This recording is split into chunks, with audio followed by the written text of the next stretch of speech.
So I'm gonna get this started. Let me just pull up my agenda here. Okay, I'm gonna call the Ordinance Committee meeting of January 14th to order, and it looks like we have everybody present now. And this meeting is being held remotely due to Charlie Baker's executive order on open meetings. And I don't believe, let me see, Councilors there, we don't have any minutes to approve, right? We have neither minutes nor seconds nor hours. Okay, that's good to know. Next meeting. Okay, thank you. And if anybody from the public would like to speak, Omar, since you're the only one here, there you go. No, that's no. He says no. Okay. And so I want to jump in. So we have Sergeant Ross here with us, and I wanted to invite him to kind of just do a final discussion on the engine brake ordinance. You know, this was something that we had discussed back before COVID. And we kind of went up and down with it. We all agree that, you know, trucks rolling through the city making lots of noise and disturbing people and shaking people's houses is not ideal. But we also, and this is just my summary, you guys feel free to jump in when you want. But, you know, it seems like the enforcement piece is problematic as it relates to this ordinance, and that there already might be some things in place that would allow for enforcement that wouldn't require us to pass this ordinance, and that could potentially address the same issues. So I know that I had talked to Sergeant Ross for a minute before we started, but I just want to, you know, I think, is that an accurate representation, councilors, of where we kind of left off with this? Okay. And so I think what we're looking to get is just kind of affirmation that this ordinance is probably not viable in the fact that it's going to be very difficult to enforce, and B, that it might not address the actual issue that we wanted to address. And so, Sergeant Ross, do you have any just thoughts on the engine brake ordinance and whether you think it would solve the problem that, you know, we have kind of laid out here? Hello, good evening. Some of the issue, as you said, problematic to enforce it. I think if COVID wasn't here, I would have the ability to do a little more education and go out to some of these companies. I have stopped several trucks and discussed this issue with them. And once you stop one or two, the word starts to get spread. But the engine brake is an integral part of the truck to slow it down. Some of the complaints we quite often get is speed. Well, to slow a truck down that's weighted, depending on how much weight it has on an engine brake, is something that's very useful to slow it down. That being said, I've looked into some of the trucks that may not have, they call them straight pipe, they don't have mufflers, things of that can be addressed to the federal laws 325.91, and we can deal with that, and I can deal with that through an inspection. I think if we have a more targeted approach from my department to go to specific areas that people have concerns and have a conversation that way rather than a blanket ordinance, I think could be problematic through the city. Thank you. Yeah. And I noticed that a few times I've seen, I think it was you out maybe driving in the pickup truck, doing some enforcement around like stopping trucks with trailers and bigger trucks. Was I imagining things, or was that something that you kind of regularly do? No, as I have time on my regular shift duties also, I do truck inspections, and I am in that pickup truck. So if you do see that pickup truck out, a lot of times I use bigger lots and areas to pull them off to the side of the road to do it. I've gone Lyman Street a couple of times. I've stopped trucks up there for violating the weight restriction up there also. So I've been out quite a bit. So I'm working 2 4 to 12 shifts and 2 midnight shifts. Okay. I've stopped trucks at 3 in the morning. I've stopped at 3 in the afternoon. And there's going to be some diversity with the permission of the chief to move and slide to days occasionally. So there'll be some enforcement on days that I will slide my shift. Instead of work 4 to 12, say for today, I'd work days. Okay. Yeah, and I think that, you know, when I brought that up, that I had seen you out, and it seemed, you know, I think it makes us feel better having you out there, you know, looking for potential violations of these large trucks that kind of were the citizens came and complained to us about. It makes us, I think, feel a little bit better that is happening in lieu of us potentially not passing this ordinance. So Now, councilors, do you guys have any questions for Sergeant Ross? Let me think. I kind of feel like you just nailed it. But yeah, I mean, I think I just want, because this has been over a year, just for my benefit, my understanding of the situation is that with a lot of modern trucks, if their mufflers are up to code or whatever, the engine brakes themselves shouldn't be causing a lot of loud noises, and that in the cases where people might be disturbed by them, that is probably a sign that there's, that there's something already legal about sort of the configuration on those trucks. Do I have that basically correct? In some cases, that is true. If they've modified their exhaust where they're running straight pipes and no muffler, and they have their Jake brake fully on, it's definitely going to be distinctively different from a regular, say, 2020 or 21 truck that simply uses a Jake brake there with a correct muffler and everything like that. Yes, it'll be a lot louder. Okay. And the severity of the Jake brake is different, too. There's different levels that they can have it on, too. Right. Yeah, I mean, I guess my thing from the beginning on this has been that, like, if it was something that, like, every Jake brake was disruptively loud and annoying, then I might feel like maybe there's something we should be talking about. But what I'd be really nervous about doing is passing an ordinance that might have some drivers driving in a way that's less safe, or that is puts more wear and tear on their vehicles when they're in fact not the problem. Like it's other vehicles that are the problem, and that's the part of this that's about this proposal that I haven't felt amazing about from the beginning. So I feel this kind of validates that. Great. All right. Thanks, Tom. Councilor Sarah, do you have anything? No, I think it's been well summarized. We talked about this for a while. I mean, I think I totally understand the frustration of the residents, and again, living in an area particularly where there seems to be impact from large trucks. I don't know.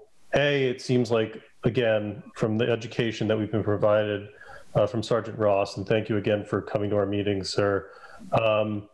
What we're perceiving as engine brakes isn't necessarily engine brakes, and I'm also worried that implementing an ordinance might be just as frustrating as not having an ordinance, in the sense that we're going to be getting calls from all over the city. People are using their engine brakes, and I don't know how we're going to effectively be able to enforce it. We're going to be, we're going to get calls. Why aren't you doing anything? I think, I'd say we could put a pin in this, because maybe some other solution will reveal itself at some point in terms of how to manage loud trucks, and maybe there has to do more with traffic patterns, or, creating rules and regulations about where we're allowing trucks over a certain size, like on Lyman Street. Mm-hmm. But I agree that I think it makes sense, why this just seems like just too difficult to really put together. Okay. Well, I know that Sergeant Ross is on duty, so unless you guys have any other questions for him, I'll say thanks so much for coming, and thanks again for helping out the committee. Appreciate it. Yeah, thank you. Thank you. Have a good night. Bye-bye. Take care. All right. So I think probably the best course of action here would probably be to dismiss this without prejudice. And that way, if, Councilor Zare, I think you're right. If this does present itself in a way that makes sense at a future date, then, we could always bring it back. I think one of my biggest concerns is I don't think it would be necessarily harmful to have this ordinance in place, like a lot of our surrounding communities do. It's just that A, we'd have to put up signs, which cost money. And then B, like you said, the enforcement is like next to impossible.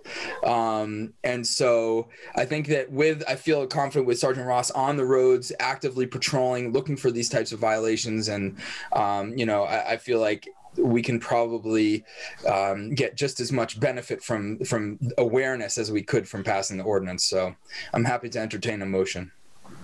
I would make that motion, but before I do, I would just say, the one place where maybe when we're reporting this out, if I know that like there's certain times of, like weekend mornings, for instance, where we're bothered by this. So like, if this is something where Chief Alberti is looking to figure out where to spend resources, and maybe there's a call, maybe there's a need for a little bit more of this sort of patrolling, in certain times.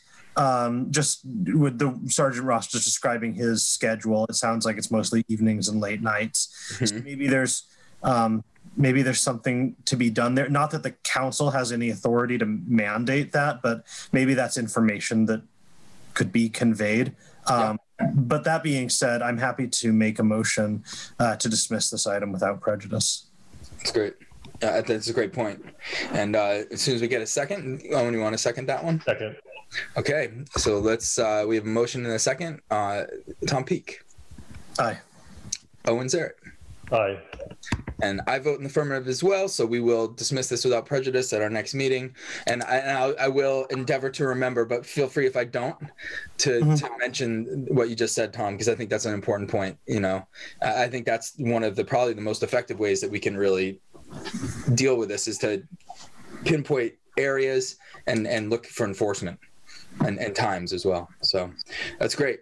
Now, I was looking at our agenda, and so we have solar on the agenda, so we could talk about that. And we also have the new cannabis delivery, which I have not. I went back and started looking for the documentation for that, and I just could not find it. I don't know if it was just my inept searching skills, but I couldn't find it. So I would prefer to wait on the cannabis delivery, just because I couldn't find it. I don't know. I guess I'm gonna see if I can ask Barbara to email me that separately, unless Councilor Zarrett. Yeah, I could email it to you. Oh, I'm great. happy to give a quick Would you? elevator speech about it, though. That'd be awesome. Just if you want that tonight. That would be great if you could do that. Okay. Because since I wasn't able to find it, I was like, so that would be perfect. You want me to do that now, or? Sure. Yep, that'd be great. So I don't have it necessarily in front of me, although I could probably pull it up really quickly if you give me a second. Take your time. Your meeting doesn't start until 6:30, so. Correct. Yep, here it is. So basically, as I mentioned while I'm pulling this up, as you know, we talked about this a little bit when we were crafting the global ordinance. That's section, was it section 1010? And at the time we had talked about delivery, we talked about, also social consumption, and there just weren't state guidelines. So the CCC, literally just within the last few months, finally formalized their guidelines. And essentially what the way that these establishments will look is that the brick and mortar piece of it is essentially just a storage facility with, certain security requirements that are detailed in the CMR. And they would have a delivery fleet that would pick up and deliver orders. And this is all managed through a third-party vendor system online. That, just as a footnote, is not owned by the same entity as the delivery, whoever owns the delivery business. Interesting. So yeah, I'm not sure why, but I think the thought was so that people couldn't make a profit, just keep it all separate. And we did a really great job, I think, in the way that our ordinance was created, and so it was pretty easy to just kind of add in a definition for this new use, and add in how many special permits we would allow, which I recommended 3 to start. The other nice thing as an aside is that this is a purely equity-based part of the industry, at least for on the state level for 3 years. So economic empowerment and equity program applicants are the only people who could apply for 3 years. I recommended that we extend that to 5 years, and so I recommended three permits, and extending extending locally the requirement for for equity, basically, and we had this this language about operating from a movable or mobile location, and I think that had a different intention when we put that in. Ice cream trucks. Exactly. So I just said except as permitted for delivery. Okay. I just don't want people to misconstrue that language meant that we couldn't have delivery. Sure.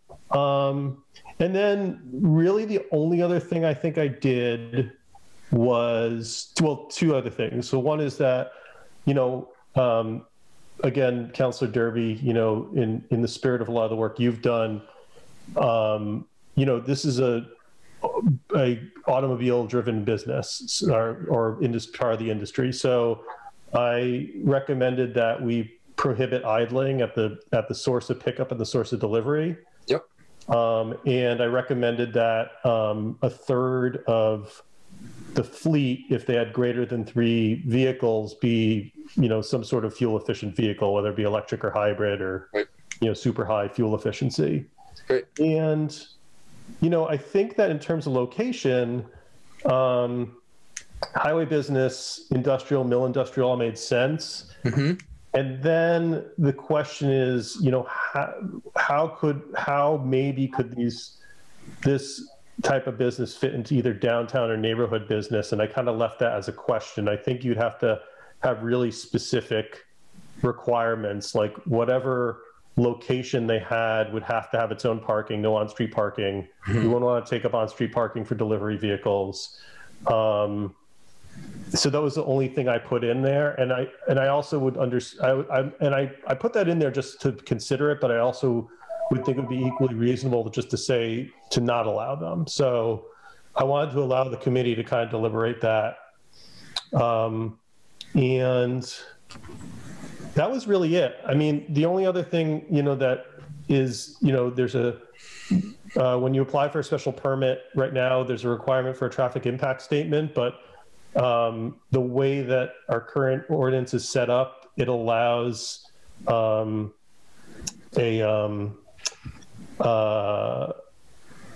the word? Basically, you can request like an exclusion from a clause, exemption. Mm-hmm. And so there really is no traffic impact other than, the number of delivery vehicles that are coming in and out. So it's almost negligible. And that's really it. I mean, it's really it dovetails really nicely. Everything else that we have in here already in terms of, time, place, and manner applies. And if it doesn't, it doesn't, right? There's no, so, things like line queuing and things like that. Yeah, it doesn't, yeah. So that was. Do we address security, or I imagine that's addressed on the state level. I imagine a lot of stuff is addressed on the state level. So we're just going to be kind of crafting the local kind of piece, but they're also going to be governed by the state requirements in order to gain their license. Yeah. So so a lot of this is exactly. Just you're required to abide by the state level requirements. But of course, the nice thing also, once again, is we have a security clause in our, every applicant for a special permit for the operation of a cannabis establishment shall include a security plan. So, yeah, so it's already there. Really a lot of this stuff was just there, and it's just a matter of, whether it's brick or mortar retail or delivery, Pretty similar. Yeah. And I imagine, they'll probably have the Domino's rule where the drivers won't be carrying cash and I imagine they'll have to drive in pairs and things like that. So I guess what I think it's great. And thank you for the I think probably what my next step is to review the state ordinance or the state requirements, because, I think that there is some potential for vulnerability as it relates to, as delivery, ambush and whatnot. I mean, I'm trying to think worst case scenario. And so if we can kind of mitigate some of those things, if they're not covered by the state, that's, but I think this is a really good start. And we did send this to planning board, I believe, right? Or was that this? No, we sent solar. So next, how about this? How about next meeting? I'll send this to planning board as well. And maybe if we can coordinate those joint public hearings, maybe we can get them done in one, and if there's no big deal if we don't, but Council Peak. I was wondering if maybe it wouldn't make sense. I think that this is really good, and I appreciate all the work, but I'm wondering if there's any place, there's just a couple places where you'd said stuff about like, that these might be areas where we'd want to deliberate a little bit. For example, when we're talking about the zones where it's allowed. And I'm wondering if it wouldn't make sense for us to sort of keep this internal for long enough for us to sort of hash that out a little bit. I only say this because the last couple times that we've been before the planning board, like those are much larger conversations with a bunch more people involved. Just wondering if it wouldn't make sense to make sure that we're on the same page before we bring them in. Does that make sense? I think it makes perfect sense. And yeah, so I'm perfectly fine with that. Councilor Zarrett. Yeah, I kind of inferred, yes, I totally agree with you, Councilor Peak, because I'd like this to be wrapped up in as neat of a bundle as possible when we bring it to the planning board. And so I would just assume that next meeting, we'd split the agenda between Indigenous Peoples Day and this, and talk. And if we're satisfied with what we have, then we can send it to the planning board. Does that sound? And if not, then we don't. I think that's, yeah. Yeah, no, I think that's great. I mean, I guess my thought was, I had the same thought as you, Councilor Zarrett, that we would pick this up on next week. And that it would probably take at least a few weeks to do the joint public hearing, but I can wait. There's no rush. So yeah, I think this is great. I think this is a really good start, and I'm happy to kind of do some more research and dig into this a little bit. So I agree. Sending a nice, neat package to the planning board is probably the best course of action. So wonderful, Councilor Zarrett. And just to be clear again, there is an interested party who I think is looking into executing a host community agreement. I don't know if they have or haven't. I've made it really clear to them that, I'm happy to offer ordinance to the city, but it's not, and they can come and participate in meetings, but it's not being done because of them. It's being done because the CCC has this license now, and it's great that they're interested. It's wonderful that someone's kind of in the queue, but this is because it became available, and so we should get on top of it. Yep. No, I agree. I think that's great. So, and I don't know if we did get the recommendation from the planning board for the hours officially. So I think we're going to be, and that public hearing is set for the first meeting in February. So, and then we have solar has been sent to the planning board, and is it next week that we're meeting for Indigenous peoples? I think it's 2 weeks. Oh, is it it's the 26th? Yes. Okay. So 26th at 6 p.m. I just want to confirm that. All right. So great. And so we'll split that between the Indigenous Peoples Day and the cannabis delivery. Councilor Zarrett. So what I'll do with your permission, Chairman Derby, is I'll send an email to all of the Indigenous peoples and groups and advocates that I've been in contact with to invite them. If we can make that the first agenda item. Be the first item. Okay. Yep, we'll put that first on the agenda for anybody that wants to come speak. Great, thank you. Awesome. Okay. Unless we have anything else, I'm happy to entertain a motion to adjourn so you can get to your next meeting. So moved. Second. Okay, so we have a motion and a second. Tom Peake. Aye. Councilor Zarek. Yes. And I vote aye as well. Thanks, guys. Appreciate it. We'll see you in a couple days. Take care. Take care. Bye. Bye.